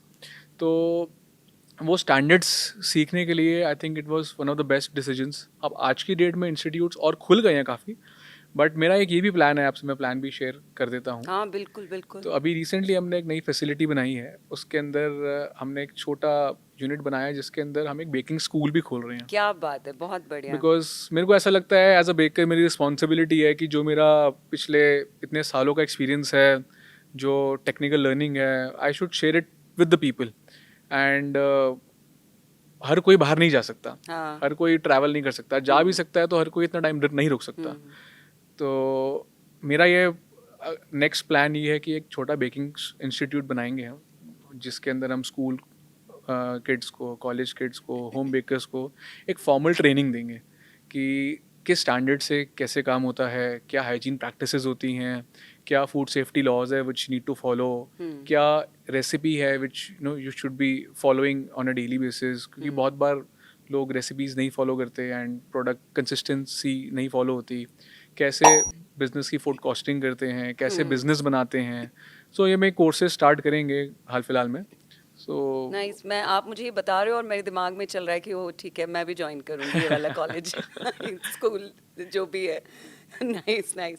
अक्षत, किसी भी फूड बिजनेस को शुरू करने में जो लीगल वाला पार्ट है उस पर ध्यान देना कितना ज़रूरी है, और क्या चीज़ें होती हैं जो कानूनी तौर पर किसी भी बिजनेस को शुरू करने से या शुरू होने के बाद रोक सकती हैं? तो ऐसे कुछ ज़रूरी पॉइंट्स कि अगर आप अपना फूड बिजनेस शुरू करने जा रहे हैं। बिल्कुल बिल्कुल, आई थिंक सबसे इम्पॉर्टेंट ही डॉक्यूमेंटेशन है। लाइसेंसेज एंड डॉक्यूमेंटेशन मेरे हिसाब से सबसे ज़्यादा ज़रूरी है, बिकॉज आप एक इंटेग्रिटी वाला काम कर रहे हैं, किसी को खाना खिला रहे हैं, ये हाँ। पुण्य का काम है मेरे हिसाब से। तो खाने में कुछ भी सब स्टैंडर्ड मटेरियल होगा या कुछ हाइजीन सही नहीं होगा तो वो सही नहीं होगा, उसके लिए बहुत सारे लाइसेंसेज लेने होते हैं फूड बिजनेस रन करने के लिए। सो पहला है एक food safety licence, FSSAI licence बोलते हैं। एक लेना पड़ता है MCD, म्यूनसिपल कॉर्पोरेशन, जो भी स्टेट कंट्री में होगा, जो भी स्टेट में होगा, उस म्यूनसिपल कॉर्पोरेशन का हेल्थ लाइसेंस, कि आपकी फैसिलिटी उस तरीके से बनी हुई है, वहाँ पे उस तरीके से ड्रेनेज सिस्टम्स हैं, वहाँ पे उस तरीके से क्लीनिंग सिस्टम्स हैं, काफ़ी सारे पैरामीटर्स हैं जिस पे वो चेक भी करते हैं, ये होना बड़ा ज़रूरी है। थोड़ा सा स्केल अगर बढ़ता है तो वहाँ पे पोल्यूशन कंट्रोल का लाइसेंस लेना ज़रूरी है, बिकॉज अल्टीमेटली जो आप डिशेज़ वॉश करते हैं, जो आप वेस्ट फेंकते हैं, तो उसका एक वेस्ट मैकेनिज्म भी होना चाहिए। आप सीधा उसको नहीं डाल सकते हैं नाले बिल्कुल। में, तो उसके लिए प्लांट्स लगते हैं, ग्रीस ट्रैप्स लगते हैं, एफ्लुएंट ट्रीटमेंट प्लांट्स लगते हैं, तो उनका एक लाइसेंस लेना बड़ा ज़रूरी है। एक फायर सेफ्टी लाइसेंस लेना बड़ा ज़रूरी है, बिकॉज बहुत बार हम देखते हैं जैसे हमारे साथ भी मिसहैप हुआ था कुछ टाइम पहले, तो मिसहैप ना हो उसके लिए प्रॉपर मैकेनिज्म्स हैं, आपके पास फायर सिलेंडर्स हैं, आपके पास प्रॉपर मार्किंग्स है of exits and entries, and वो लेना बड़ा ज़रूरी है। रेस्टोरेंट के अंदर अगर आप एक सीटिंग कैपेसिटी दे रहे हैं, एटमॉस्फेयर दे रहे हैं, तो आपको एक दिल्ली पुलिस का लाइसेंस या किसी भी स्टेट पुलिस का लाइसेंस लेना बड़ा ज़रूरी है। अच्छा। तो लाइसेंसिंग आई थिंक बड़ी इंपॉर्टेंट है, एंड बिफोर लाइसेंसिंग किसी को आगे प्रोसीड नहीं करना चाहिए। और शायद इसी वजह से बहुत सारे बिजनेस होते हैं जो फूड बिजनेस होते हैं बंद भी कर दिए जाते हैं, है ना? बिल्कुल बिल्कुल, एंड आई थिंक ये बहुत अच्छी बात भी है, हम्म। बिकॉज इंटेग्रिटी का मामला है। आप किसी को सब स्टैंडर्ड खाना नहीं खिला हाँ, सकते। बिल्कुल ये सही बात है, आपको और रात क्या। को नींद कैसे आती है हाँ, अगर किसी को आप गलत खाना खिला रहे हो तो। हाँ, बिल्कुल मैं सही इनफैक्ट बात मेरे है। स्टाफ को भी मैं ट्रेनिंग ये देता हूँ। मैं इनको ये चीज़ समझाता हूँ कि यार कोई कस्टमर हमारे आउटलेट पे आया, उस आउटलेट पे उसने केक ऑर्डर करा। केक ऑर्डर क्यों करा? या तो बर्थडे है, या तो एनिवर्सरी है, या तो फर्स्ट बर्थडे है, कुछ भी है, कोई सेलिब्रेशन है, इट्स अ हैप्पी मोमेंट। तो हैप्पी मोमेंट वो आपका जॉब है वो हैप्पी मोमेंट सेलिब्रेट करना, क्योंकि आपको अपॉर्चुनिटी मिली है वो मीठा बनाने की। बिल्कुल। ठीक है, तो आपका जो परसेप्शन है और जिस तरीके से जिस माइंडसेट से काम करते हो ना, it should all be in a very peaceful and happy moment. आप लड़के नहीं काम करना, आपको हाइजीन से काम करना है, आपको सबके साथ मिलजुल के काम करना है। क्यों? क्योंकि वो हैप्पीनेस की जो जो नोट है वो स्टार्टिंग से हो जाता है। अब जो इंग्रेडिएंट मिक्स कर रहा है, मिक्स करने के बाद अल्टीमेटली इंग्रेडिएंट जाके वो प्रोडक्ट पहुंच रहा है किसी के घर पे जो कि कंज्यूम कर रहा है, तो वो जो हैप्पीनेस फैक्टर है वो फ्रॉम स्क्रैच होना चाहिए। बिल्कुल, बहुत अच्छी बात कही आपने अक्षत, क्योंकि ऐसा होता है ना, हम लोग हमेशा से बचपन से ये सुनते हुए आए हैं कि खुश होकर के अगर खाना बनाओगे तो वो खाने वाले के शरीर को भी लगेगा और उसमें स्वाद भी आएगा, है ना? बिल्कुल तो खुशी तो बहुत ज़्यादा मैटर करती है। अगर आप रसोई में खड़े होके या कहीं भी आप ऐसा कोई काम कर रहे हैं जो भोजन के फॉर्म में आपके शरीर के अंदर जा रहा है ना? Beautiful, beautiful. अच्छा, जब ये शुरू किया आपके पापा ने इस बेकरी को, और तो उस वो मतलब उन्होंने कैसे शुरू किया था? वो फंडिंग खुद से ही किया था या कुछ, मतलब जैसे कि आजकल होता है स्टार्टअप्स में कि हम इन्वेस्टर ढूंढते हैं, फिर फंडिंग लेते हैं, फिर अपना बिजनेस शुरू करते हैं। तो क्योंकि ये आपका फैमिली बिजनेस है, और तो किस तरह से ये शुरुआत जो हुई थी उसमें कितनी कितनी मतलब कितनी लागत में शुरू हुआ आपका ये बेकरी? और आज की डेट में तो खैर माशाल्लाह आप लोग कमाल कर रहे हैं, हाँ जी। है ना? आई थिंक अभी तक तो बूटस्ट्रैप्ड ही हैं हम, हमने सब कुछ खुद ही करा है। एंड स्टार्टिंग में मुझे तो ध्यान नहीं है कब कितने इन्वेस्टमेंट से स्टार्ट हुआ था, बिकॉज ये 2004 या 5 की बात है। तो तब एक बड़ा छोटा सा सेटअप किया था अपनी सेविंग से। तो हमारे बिजनेसेस के अंदर बेस्ट पार्ट इज़ की री इन्वेस्टमेंट ऑफ प्रॉफिट्स होती हैं, बिकॉज अल्टीमेट जब तक बिजनेस ग्रो नहीं करेगा तब तक वो बिजनेस डी ग्रो करेगा। तो एवरी ईयर हम कुछ ना कुछ चीज़ें ऐड करते गए with the profits, and starting से हम प्रॉफिटेबल रहे हैं हमेशा, because food business as it is, अगर आप देखा जाए, अगर अच्छे तरीके से आप करें, अगर आप 30-35% फूड कॉस्ट अज्यूम कर ले, तो आप 10-15-20% मुनाफा कमा सकते हैं ईजिली। सीआर में जा सकता है नंबर बहुत आराम से। बहुत इजीली, बहुत कोई अगर आप अच्छे तरीके से काम करें तो आप इजीली ये नंबर बहुत बहुत ऊंचा जा सकता है। तो आप ये देखेंगे कि बहुत फूड बिजनेसेस तब फेल होते हैं जब उनका प्रोडक्ट खराब होता है। हाँ, तब फेल नहीं होता क्योंकि आप पैसे नहीं है, प्रोडक्ट अच्छा है तो मुश्किल समय के अंदर भी आप ग्रो कर जाएंगे। बिल्कुल। तो अभी तक तो फिलहाल हम बूटस्ट्रैप्ड हैं। देखिए जैसे आगे प्लान रहेगा। नहीं नहीं, अब जैसा कि मुझे सुनने में आया कि आप लोग अपनी फ्रेंचाइज का भी प्लान कर रहे हैं, तो उसका क्या प्लानिंग है? वो कब से शुरू करना है कि आपकी बेकरी किसी भी शहर में कोई और भी खोल सके? जी बिल्कुल। अभी तक तो हम अपने आउटलेट्स के माध्यम से सब बेच रहे हैं। हम अपने प्रोडक्ट्स अमेज़ॉन, फ्लिपकार्ट पे बेच रहे हैं, स्विगी, जोमेटो पे बेच रहे हैं। बट एक सेगमेंट ऑफ प्रोडक्ट्स हैं जैसे केक्स एंड डेजर्ट्स, जो हम कोशिश कर रहे हैं कि अभी 2 स्टेट्स में है, तो कोशिश कर रहे हैं कि बाकी स्टेट्स पे भी स्टार्ट करें, बिकॉज टियर 2 सिटीज़ में आज की डेट में भी चीज़ें अवेलेबल नहीं हैं। और वो इंस्पिरेशनल बाइंग ज़रूर है, बिकॉज वो चीज़ देखते हैं कि हम बड़े शहर में हमने वो चीज़ खाई थी, ये यहाँ कब मिलेगी। तो आई थिंक वेरी सून हम एक फ्रेंचाइजी मॉडल स्टार्ट करने जा रहे हैं, बिकॉज अभी तक हमारी फैसिलिटी बहुत छोटी थी। बड़े ही कुछ टाइम पहले हमने एक बहुत बड़ी फैसिलिटी डेवलप करी है, जिससे एटलीस्ट हम 40 से 50 आउटलेट और सर्व कर सकते हैं। क्या बात है, हाँ जी। Very nice. तो अभी टोटल नंबर क्या है पूरा दिल्ली एनसीआर में? अभी हमारे 5 आउटलेट्स करंटली हैं, एंड नेक्स्ट वीक एक आउटलेट हम खोल रहे हैं DLF साइबर हब में, अच्छा, गुड़गांव गुड़गांव में। हाँ जी। गुरुग्राम में। गुरुग्राम में, the heart of all the yes, corporates. बिल्कुल बिल्कुल। अक्षत, क्योंकि आपका बिजनेस जो है, आपका बेकरी जो है, ये 2015-16 12-16 से, मतलब वैसे तो 2004 से चल रहा है, लेकिन आप भी जब इसमें आए तो कोविड के टाइम में कैसे आप लोगों ने सरवाइव किया? बंद कर दिया या स्विगी पर आप लोग रहे अवेलेबल, और कैसे, मतलब, बहुत और मुश्किल हुई, लॉस कैसा? लॉस तो बहुत ज़्यादा हुआ होगा। बहुत मुश्किल हुई थी कोविड के टाइम में। तो हम्म। सडनली सब कुछ चल रहा था एंड सडनली न्यूज़ आती है दैट कल से आउटलेट बंद करना पड़ेगा। तो एंड हमारे पास अराउंड 100 लोगों का स्टाफ था which we have to take care of. तो पहले जो इनिशियल लॉकडाउन हुआ था, 21 दिन का कंप्लीट लॉकडाउन हुआ था, उसमें तो हमने ऑपरेट बिल्कुल भी नहीं करा। तो स्टाफ भी बड़ा बहुत परेशान हो गया स्टाफ की, यार क्या होगा, कहाँ जाएंगे हम, कुछ दिक्कत ना हो जाए हमारे साथ, ये वो। तो स्टाफ को आप लोगों ने उस दौरान भी सैलरी वगैरह दिया? हाँ, हमने एक भी स्टाफ की कभी भी कोई सैलरी 50% नहीं करी, 20% नहीं बहुत करी। सुंदर, बहुत 100% सैलरी सबको हमेशा दी है हमने। बहुत सुंदर बात है ये। बिकॉज देखो, हम तो सर्वाइव कर जाएंगे, बट जिसको एक लिमिटेड सैलरी से अपना घर चलाना है, घर पे पैसे भी भेजने हैं, जो एक दूर शहर से आ रहा है स्पेशली काम करने के लिए यहाँ बिल्कुल पे, उसको अपने बच्चे भी पालने हैं, बिल्कुल। अपना खाना भी करना है, सब कुछ करना है। तो हमने एक भी दिन की किसी की सैलरी नहीं रोकी, काम है चाहे नहीं है। तो हमने सबको हमेशा फुल सपोर्ट किया है, क्योंकि मैं ये नहीं मानता कि सिर्फ हम बिज़नेस कर रहे हैं, मेरे साथ कुछ 100-150 परिवार और जुड़े हैं जिनको हम साथ में आगे लेके चल रहे हैं। तो मेरे लिए मॉरली ठीक नहीं था कि हम किसी को सैलरी ना दें। तो बहुत डिफ़िकल्टी हुई उस टाइम, बिकॉज रेंटल्स तो चालू थे, रेंटल्स बिल्कुल चालू थे, एंड जो यूजुअल कॉस्ट होती है वो भी है, फिक्स कॉस्ट भी बिल्कुल फिक्स थी। जब सिर्फ वेरिएबल कॉस्ट कम हो गई, बट फिक्स कॉस्ट तो एज इट इज़ थी। सेल्स बिल्कुल नहीं थी, सेल्स हाँ। सिर्फ आई थिंक जब हमने ओपन करा तो जो सेल्स थी उसका सिर्फ 10% सेल्स हो रही थी।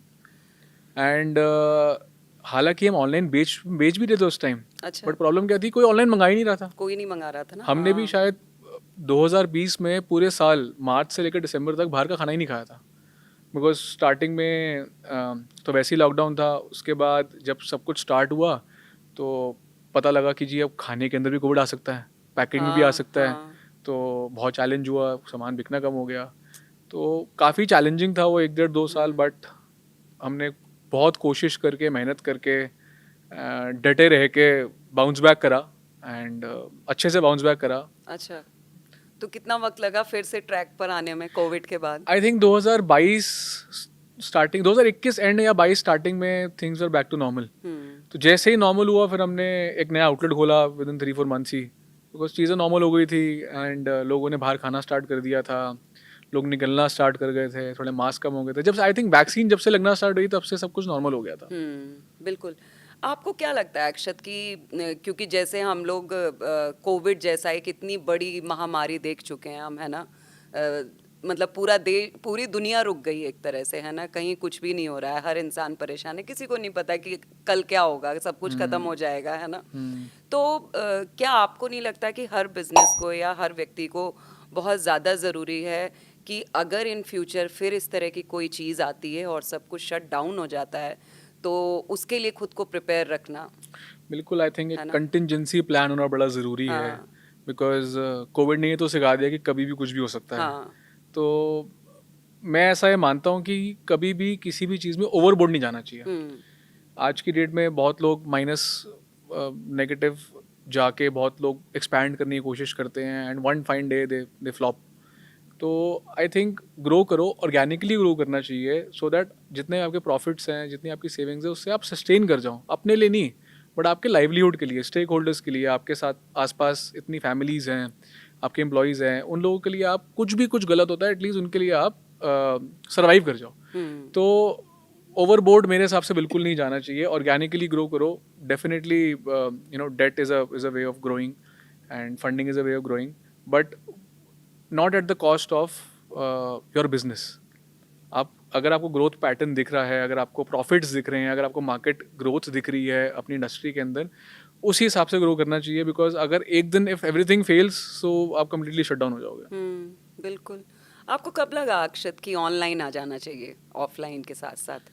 ऑनलाइन हम तो खैर 2017 से ही हैं, अच्छा। बट पिछले 3 साल से हमने ज़्यादा फोकस करा है अपने गिफ्ट हैम्पर्स में एंड अमेज़ॉन पे, क्योंकि एक सेगमेंट हमारा पेरिशेबल प्रोडक्ट्स का था, एक सेगमेंट था नॉन पेरिशेबल्स का। नॉन पेरिशेबल्स के अंदर एक गिफ्ट हैम्पर्स एक बहुत बड़ा सेगमेंट है जो हम करते हैं। एक मुझे बहुत बड़ी नीड लगी मार्केट के अंदर कि आज की डेट में बेकरीज तो बहुत हैं, प्रोडक्ट्स भी बहुत हैं, बट गिफ्टिंग प्रोडक्ट्स बहुत कम है। आपके घर पे कोई कोई गिफ्ट लेके आता है आपके लिए, तो यूजुअली क्या होता है कि आप वो गिफ्ट फॉरवर्ड कर देते हैं या उसको रख देते हैं कि चलो जब कभी जाना हो उसको ले जाएंगे।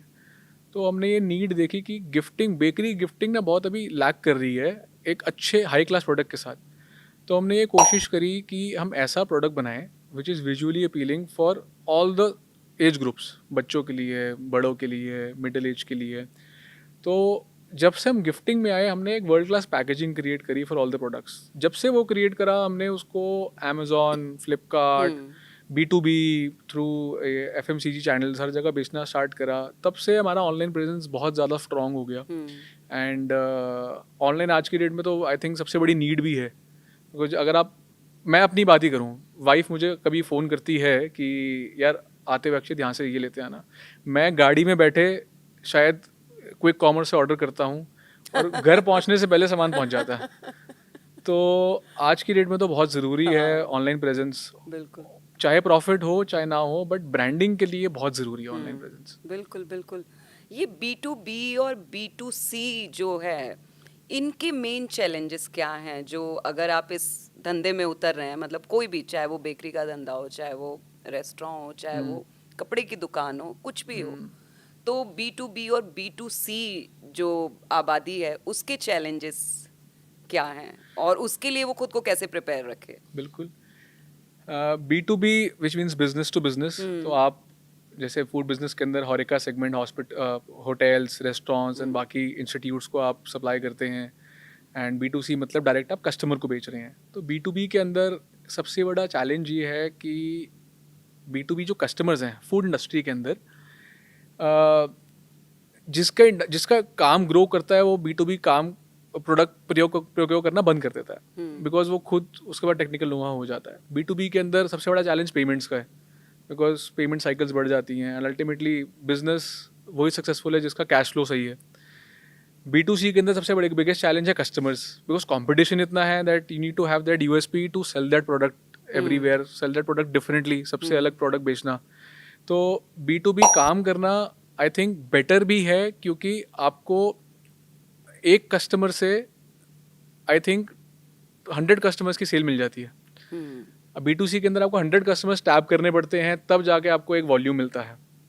तो काम आई थिंक दोनों अगर पैरेलली आप चलाएं तो it is a win win situation. तो हम भी खैर B2B B2C दोनों ही करते हैं। हम काफ़ी स्वीट शॉप्स को, होटल्स को बहुत से प्रोडक्ट सप्लाई करते हैं across India as a matter of fact. तो अगर मेरे हिसाब से दोनों पैरेलली चलाया जाए तो it is a win win situation. Parallelly बहुत अच्छा कॉम्बिनेशन होता है, बिकॉज एक तरफ से आपका प्रोडक्शन कैपेसिटी पूरा हो जाता है कि अगर आपका कुछ बचा है प्रोडक्शन कैपेसिटी B2C से, तो आपने 15-20 प्रोडक्ट और बना के आपने उसको B2B रिटेलिंग कर दी। एंड साथ में पेमेंट्स का इसलिए मैनेज हो जाता है बिकॉज B2C से आपका cash flow in any case it is rich, तो B2B का आप मैनेज कर सकते हो अकॉर्डिंगली। बिल्कुल। मुझे ना अक्षत, बहुत एक शिकायत है बेकरी, सारी बेकरी से, कि हम जब केक ऑर्डर करते हैं, हम जब शॉप पर जाते हैं और वहाँ से जब लेते हैं तो बहुत अच्छा होता है, हमको जो लिखवाना होता है वो लिख देते हैं अच्छे से, है ना। लेकिन जब हम ऑर्डर करते हैं, चाहे वो स्विगी से करें, चाहे वो जोमेटो से करें, और चाहे वो फ़ोन करके उनको कॉल करके बताएं, हालांकि हम उसमें मैसेज भी, टेक्स्ट भी कर देते हैं बेकरी को, लेकिन आता नहीं है लिख करके ठीक तरीके से हैप्पी बर्थडे और जो भी नाम हो किसी का, है ना।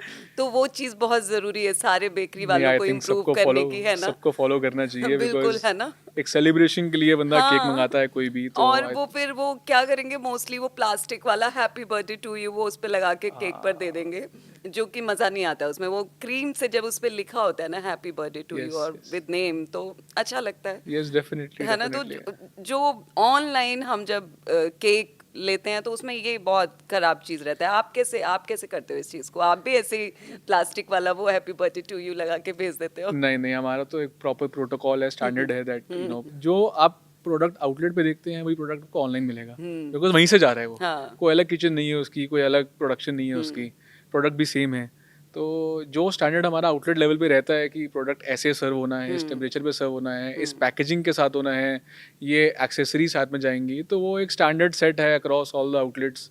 तो आई डोंट नो बाकी बेकरीज ऐसा क्यों करती हैं, बट हमारा डे वन से स्ट्रिक्ट पॉलिसी है दैट जो स्टैंडर्ड ऑफलाइन है वही स्टैंडर्ड ऑनलाइन रहेगा। अक्षत, लोग कहते हैं कि बड़ा आसान होता है कि घर में बैठे हुए पापा का बिजनेस मिल जाए और उसको आप करने लगो, ना आपको जॉब ढूंढने का पेन लेना पड़ा, ना ही आपको अपना कोई सेटअप करना पड़ा। लेकिन मुझे लगता है कि ऐसा नहीं है। एक एक्सपेक्टेशन होती है पापा की भी, है ना, और उस एक्सपेक्टेशन पे भी खरा उतरना होता है। तो ये जो जर्नी थी कि पापा के एक्सपेक्टेशन पे खरा उतरना है और उनसे बेटर इस बिजनेस को आगे लेकर के जाना है। ये बहुत ही अच्छा पॉइंट पूछा आपने। From a very good college, तो मेरा सारा पीयर था, सारे जॉब्स करते थे, अच्छे कॉलेजेस से करते थे। मैंने भी सोचा कि मैं कहीं जॉब करूं, क्योंकि अब आपका 50 लोग आपके साथ हैं जो सारे जॉब्स कर रहे हैं, तो आपका ही मन करता है यार maybe I am doing something wrong. हाँ। तो बिजनेस ज्वाइन करा। अब स्टार्टिंग में जब बिजनेस के बारे में नहीं पता होता तो who is your idol? Your father is your idol, Yes, because वही सिखाएंगे। obviously, हाँ। चैलेंजेस ज़रूर होते हैं डेफिनेटली, इनिशियली बहुत चैलेंजेस हुए, बिकॉज एक डिफरेंस ऑफ ओपिनियन होता है। वो पिछले इतने सालों से 15 बिजनेसेस चेंज करने के बाद एक बिजनेस में आए, उन्होंने वो बिजनेस बनाया, एक डेवलप करा, तो उनके अपने एक्सपीरियंसेस हैं, अपने कंसेप्शंस हैं, अपने नोशंस हैं कि काम ऐसे होना है, ऐसे नहीं होना। और मैं बुकिश नॉलेज सीख के आया, जो चीज़ें सीख के आया, मैं इमिजिएटली आके उसको अप्लाई करना हमने स्टार्ट करा। तो बहुत डिफरेंस ऑफ ओपिनियन होते थे कि नहीं ऐसे नहीं होना, ऐसे नहीं होना, ऐसे नहीं होना, ऐसे नहीं होना। तो I think it is a matter of proving your self. हाँ, तो क्लैश हुआ वहाँ पे थॉट्स का? क्लैश तो आज भी होता है तो क्लैश की बात नहीं है, बट जब एक बार आप प्रूव कर लेते हो ना अपने आप को हाँ। कि now I am capable of handling things my self. मैंने आपको ये देखो, डेटा आप देख लीजिए, जैसा आप चाहते थे उससे डबल डेटा मिला है आपको। मैनेजमेंट आप देख लीजिए, डबल मिला है आपको। तो एक बार अपने आप को प्रूव कर लेते हैं अपने फैमिली के साथ, तो आई थिंक कोई भी पेरेंट पीछे भी नहीं हटता रिस्पॉन्सिबिलिटी देने से। बिल्कुल बिल्कुल। एंड मैं ऐसा मानता हूँ कि रिस्पॉन्सिबिलिटी ना कभी दी नहीं जाती, रिस्पॉन्सिबिलिटी ली जाती है। यस। बिकॉज मतलब दी हुई रिस्पॉन्सिबिलिटी तो एक तरह से बोझ हो जाएगी, है ना? बिल्कुल हमको खुद को समझना है कि हमारी जिम्मेदारी क्या है और उसको लेकर के आगे कैसे बढ़ना है, निभाना कैसे है। बिल्कुल बिल्कुल, ऐसे बहुत से बिजनेस ओनर्स हैं मेरे नोन में, जो स्टिल एक बड़ी फैमिलीज के साथ 6-6 7-7 बंदे काम कर रहे हैं, and still they are continue to grow a lot. तो रिस्पॉन्सिबिलिटी आपको खुद लेनी पड़ेगी अपने काम की, बिकॉज आपके फादर जैसे काम करते हैं, इतने सालों से कैसे काम कर रहे हैं, वो उनका तरीका है काम करने का। वो चेंज हो भी सकता है और नहीं भी हो सकता है। नहीं इसलिए नहीं हो सकता बिकॉज वो अपने कंफर्ट जोन में आ चुके हैं आज की डेट में। ठीक है, आपको अपने कंफर्ट जोन से अभी निकलना है, तो वो क्लैश डेफिनेटली आएगा ही आएगा। कोई डिसीजन मेकिंग के अंदर क्लैश आएगा ही आएगा। तो रिस्पॉन्सिबिलिटी अपने आप को प्रूव करके आप लेंगे तो आई थिंक जब गोल एक हो ना, अल्टीमेटली जब हमने एक दिन बैठ के डिसाइड किया कि यार अल्टीमेटली 10 साल बाद क्या गोल है, तो कलेक्टिवली उनके 10 गोल थे, मेरे 10 गोल थे, बिजनेस के 10 गोल थे। हमने कलेक्टिवली एक चार्ट बनाया कि ये अपने टोटल 5 गोल हैं। ठीक है, इससे मैं भी अलाइन करता हूँ, मेरी कंपनी भी अलाइन करती है, एंड आप भी अलाइन करते हो। तो ये जब से हमने गोल डिस्कशन करी ना कि क्या विजन करना है अपने को, उसके बाद से आई थिंक कोई चैलेंजेस आए नहीं जिंदगी में कभी। उनका अपना सेगमेंट है, वो अपना सेगमेंट हैंडल करते हैं, मेरा अपना डिपार्टमेंट है, अपने डिपार्टमेंट हैंडल करता हूँ, किसी की कोई इंटरफेरेंस नहीं है। आई थिंक्स रन माई वे, उनका जो डिपार्टमेंट है अपने तरीके से काम चलाते हैं वो। तो आई थिंक ये प्रूव करने वाला जो टाइम है ना, जो हर किसी के लिए चैलेंज होता है, ये जो प्रूव करने वाला टाइम है, ये सबसे ज़्यादा क्रूशियल है। आपने प्रूव करके अथॉरिटी ले ली तो आई थिंक आप स्काई इज द लिमिट, आप कुछ भी कर सकते हो। अदरवाइज आप सालों लगे रहो, आप कुछ नहीं कर पाओगे। ये तो है। तो बचपन में मतलब ये था कि जॉब करनी है, या पहले से ही था शुरू से ही? मतलब मुझे लगता है कि शायद 5th 6th क्लास से हम लोग ये समझना शुरू कर देते हैं कि हमको बड़े होके बनना क्या है ना? तो क्या बोलते थे बड़े होके क्या करना है? देखो क्लियर तो आज भी नहीं है कि 10 साल बाद कहाँ होंगे, क्या नहीं करना। सो goals keep changing but vision is one. तो हाँ। बचपन में भी ये था that it was a dilemma कि यार जॉब करें बिजनेस करना है, बिकॉज बिजनेस तब एक स्मॉल स्केल बिजनेस था। तो स्मॉल स्केल बिजनेस था तो ऑब्वियसली अब बचपन में तो पेरेंट्स आपको ये बोलते हैं यार पढ़ लो डॉक्टर बन जाओगे, पढ़ लो इंजीनियर बन जाओगे, हम्म। आप यहाँ अच्छा अच्छा पढ़ोगे, अच्छे कॉलेज में जाओगे, यहाँ से आप यहाँ ये अचीव हाँ। करोगे। हाँ। तो इनिशियली तो गोल नहीं था, but as and when business grow होता गया, वहाँ पे ग्रोथ अपॉर्चुनिटी दिखी, वहाँ पे स्कोप दिखा। जो प्रॉफिट्स शायद इन एनी जॉब लोग 5 साल में कमाते होंगे, 10 साल में कमाते होंगे, वो आई थिंक जब दिखने लगे कि हम 1 साल में 6 महीने में उसको कमा सकते हैं, तो आई थिंक हमें लगा कि यार बिजनेस ज्वाइन करना is makes much more sense, because growth करनी है तो it is in your hands. And challenge सबसे बड़ा ये होता है कि आप जॉब के अंदर you are given a direction कि आज ये काम करना है, कल ये काम करना है, परसों ये काम करना है, ये डायरेक्शन है, ऐसे काम करो। You you know what is coming tomorrow. After 1 year आपको कहाँ पहुँचना है, 2 ईयर्स कहाँ पहुँचना है। बिल्कुल। बिजनेस में ऐसा कुछ नहीं है, यू डोंट नो आपको क्या करना है। आपको खुद अपना एक रोड मैप बनाना है। हाँ। आपको अपना खुद रोड मैप क्रिएट करना हाँ, पड़ेगा कोई कि आपको ऊपर से बैठ के इंस्ट्रक्शन नहीं दे रहा है ना? आपका कोई बॉस नहीं है, तो आपको बिल्कुल हर चीज, आप फेल होंगे तो वो भी आपके हाथ में, और आप पास होंगे तो वो भी आपके हाथ में। तो ये मुझे लगता है कि ये ज्यादा चैलेंजिंग होता है बिल्कुल ना? बिल्कुल क्योंकि आपको अपने आप को जवाब देना पड़ जाता है ना, यहाँ पे आपको किसी को जवाब नहीं देना है।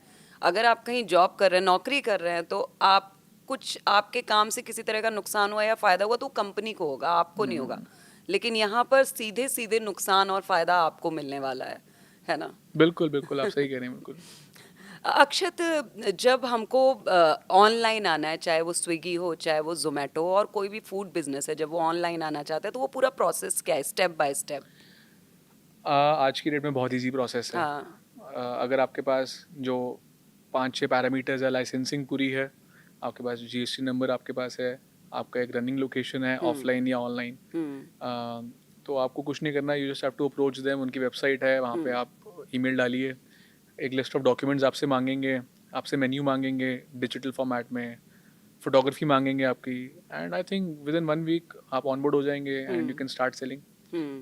बट ऑनबोर्ड होना एक प्रोसेस है, हम्म। बेचना अलग काम है। हम्म। ऑनबोर्ड तो लाखों रेस्टोरेंट्स हैं, हम्म। पर बेच कुछ पा रहे हैं खाली। बिल्कुल, क्योंकि वहां पे भी नंबर ऊपर नीचे होता रहता है ना।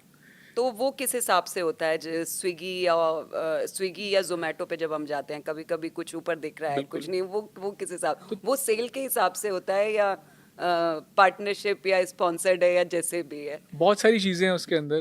तो एक तो मार्केटिंग कैंपेन रन करते हैं वो कॉस्ट पर क्लिक्स का। जैसे आप एस देखते हैं गूगल पे कि आपने एक अपने वेबसाइट पे ऐड रन करी, तो आपका ऐड सब आपका वेबसाइट सबसे ऊपर दिखेगा।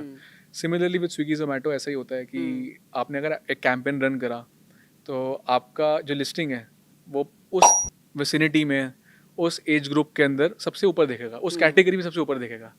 तो एक वो है। बाकी डिस्काउंटिंग एक बहुत बड़ा रोल प्ले करता है ऑर्डरिंग के अंदर। लोग बहुत हैवी डिस्काउंटिंग देके ऑर्डर्स बढ़ा लेते हैं। ऑर्डर्स ज़्यादा बढ़ते हैं तो organic growth of the page बढ़ती है, रिव्यूज़ बढ़ते हैं। जितना ज़्यादा रिव्यूज़ बढ़ेंगे, जितने ज़्यादा मेन्यू से कन्वर्जन होंगे आपके ऑर्डर्स पे, जितना ज़्यादा मेन्यू विजिट्स होंगी आपके लिस्टिंग पे, उतना ज़्यादा ऑर्गेनिकली आपका पेज ऊपर आता रहेगा।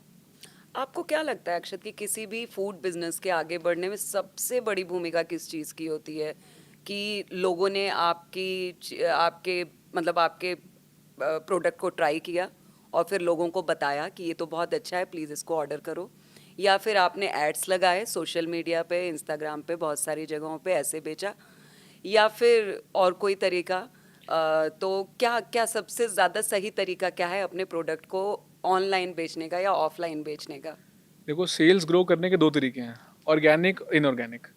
इनऑर्गेनिक मतलब कि हमने इंस्टाग्राम पे, फेसबुक पे, प्रिंट मीडिया पे, स्विगी जोमेटो पे, गूगल पे एड्स चलाई, आपको सेल्स अचीव होंगी, एक बार तो होंगी एटलीस्ट, बिकॉज आपने कोई ऐड चलाई, प्रोडक्ट आपका अच्छा दिख रहा है। क्योंकि पहले तो कस्टमर प्रोडक्ट देख के ऑर्डर करता है, उसको टेस्ट तो नहीं पता, रिव्यूज़ पढ़ के ऑर्डर करता है। तो वहाँ तो आपने ऑर्डर ले लिया, सेल्स तो डेफिनेटली आएंगी। बट एक कॉन्टिन्यूअल बिजनेस के लिए, सस्टेनेबिलिटी के लिए, इनऑर्गेनिक मार्केटिंग, और सॉरी ऑर्गेनिक मार्केटिंग बहुत ज़रूरी है। दैट इज़ बहुत वर्ड ऑफ ज़रूरी माउथ। है ना? Word of mouth. Word of word of mouth, mouth yes. तभी आएगा जब तक आपका प्रोडक्ट अच्छा होगा। प्रोडक्ट आपका अच्छा है, आई थिंक आप सेल्स आपकी ऐसे ग्रो करेंगी आप सोच भी नहीं सकते। 50% मार्केटिंग का जो कन्वर्जन है, आई थिंक बाकी जो जितने भी मैंने टेक्निक्स बताई इनऑर्गेनिक की, उसके अंदर कन्वर्जन 10%, 8% होता है जितना आप स्पेंड करते हैं. ऑर्गेनिक मार्केटिंग का conversion it is more than 30 to 40%. Oh seriously? अब जैसे आप किसी को बताएंगे 5 लोगों को कि जी मैंने आज यहाँ से खाना खाया, तो डेफिनेटली आप अगली बार ट्राई ज़रूर करेंगे.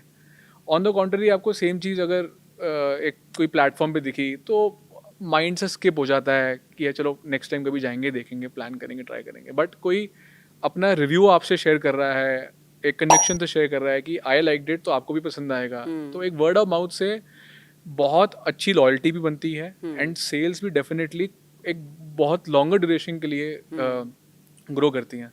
अब जो कस्टमर वर्ड ऑफ माउथ कर रहा है, ये तो आप अज्यूम करके चलिए कि वो एक लॉयल कस्टमर हमेशा के लिए बन गया है, बिकॉज उसने 2, 4, 5 बार ट्राई करने के बाद एक जजमेंट पास करा है that you know I am liking the product, मेरे को पसंद आ रहा है, you should also try. And वो कन्विक्शन से आप भी खरीदोगे.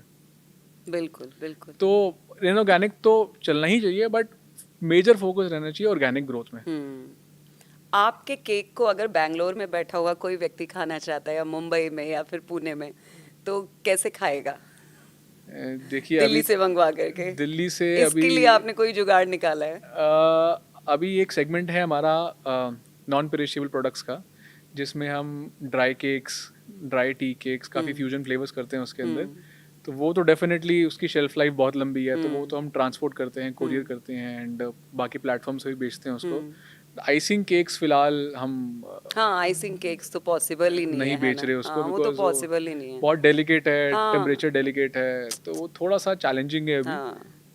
बट डेफिनेटली हम सॉल्यूशंस ढूंढ रहे हैं उसके लिए, सो दैट एक सप्लाई चेन बनाए पैन इंडिया के लिए. क्योंकि अगर आउटलेट्स ग्रो करेंगे, फ्रेंचाइजीज, और हमें आगे टियर 2, टियर 3 सिटीज़ में करनी है, तो हमें एक सप्लाई चेन सिस्टम चाहिए जिससे एक प्रोडक्ट की शेल्फ लाइफ 1-1.5 महीने की बने.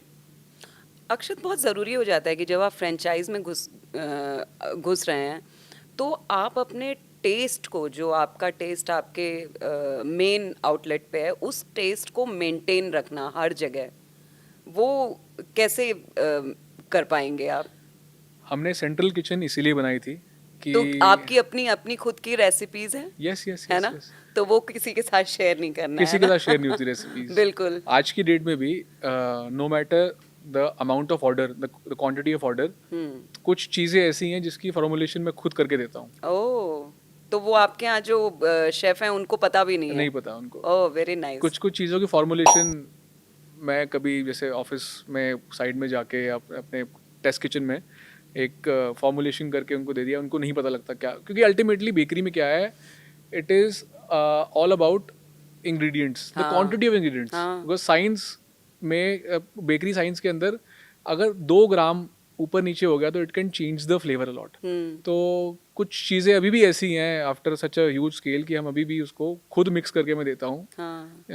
जिसकी शेल्फ लाइफ थोड़ी ज़्यादा है कि वो आगे तब प्रिपेयर हो. बिकॉज यूएसपी तभी आती है, यूएसपी अदरवाइज कैसे आएगी? ऑब्वियसली, और क्या, बिल्कुल सही अब बात है. Same with Coca Cola and same with less. जो लेस का एक कोका कोला का जो रेसिपी है, वो भी आई थिंक सिर्फ 2 या 3 लोगों को पता है. हाँ. And they can not travel on a plane together, because किसी को कुछ हो गया तो रेसिपी कहाँ जाएगी. हाँ. तो अच्छा अक्षत, अगर किसी को कोई लोकल ही रह रहा है और हमको ऑनलाइन खाना है आपके यहाँ से केक, तो हम कैसे ऑर्डर करेंगे? मैं चाहूँगी कि आप हमारे व्यूअर्स को बताएं, नाम के साथ विद .com, या चाहे स्विगी हो, चाहे वो जोमेटो हो, चाहे वो नंबर हो, कुछ भी हो, आप हमें बताइए, हमारे देखने वालों को, कि अगर उन्हें केक खाना है आपके यहाँ का तो कैसे ऑर्डर करेंगे. श्योर, हम काफ़ी माध्यम में अवेलेबल हैं आज की डेट में. हमारे 6 ऑफलाइन स्टोर्स हैं एंड आप हमारा खाना स्विगी, जोमेटो से ऑर्डर कर सकते हैं. हमारी वेबसाइट है www.camden.in, वहाँ से ऑर्डर कर सकते हैं. मैं चाहूँगी कि प्लीज़ स्पेल करें. www.camden.in. वहाँ से ऑर्डर कर सकते हैं. हमारे बहुत से प्रोडक्ट्स अमेजॉन, फ्लिपकार्ट पे भी हैं अवेलेबल, आप वहाँ से भी ऑर्डर कर सकते हैं. कोई किसी को डिफरेंट स्टेट से कुछ मंगवाना है तो. थैंक यू सो मच अक्षत, हमको बहुत अच्छा लगा आपसे बात करके. बहुत ही स्वीट बातचीत रही है ना? जैसे आपके केक बहुत स्वीट होते हैं, तो वैसे ही हमारी ये बातचीत रही. और मैं उम्मीद करती हूँ कि आपको भी हमसे बातचीत करके बहुत अच्छा लगा और देखने वालों को बहुत कुछ समझ में आया होगा कि फूड बिजनेस में किस तरह की चैलेंजेस हैं, क्या प्रॉब्लम्स हैं, और अगर उन्हें शुरू करना है तो उससे पहले किन किन बातों पर ध्यान रखना ज़रूरी है. Thank you so much Akshat. Most welcome.